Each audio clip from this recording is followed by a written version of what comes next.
So we've drawn our background, we're scrolling it down, but it's leaving this black void right above. Now remember, we want to tile these backgrounds, which means that we want one to be right on top of another, to be right on top of another. Before we do that, one thing's bothering me. This happens so often in programming. You have a variable, you set it equal to the old value of the variable, and add some amount. That there's a shortcut to do it in Ruby. All we have to say is @count plus equals 1.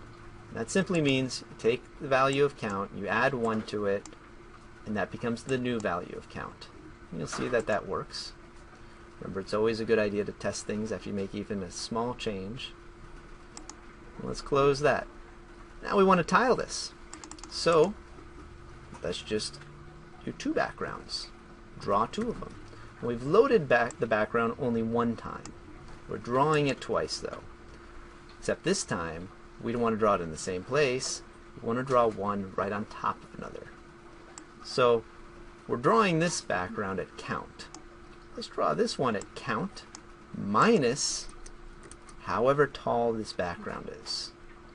So how tall is it? Well, we can double click on our background image and it'll tell us the height. It's 512 dots high. So we could put 512 in there, but that would be wrong because remember, we are doubling the height. If we just left it at 512, it didn't take up the whole height. So 512 times 2 is 1024.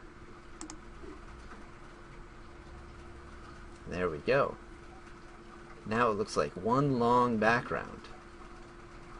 Eventually, when both backgrounds have gone down, there will be that black void again though.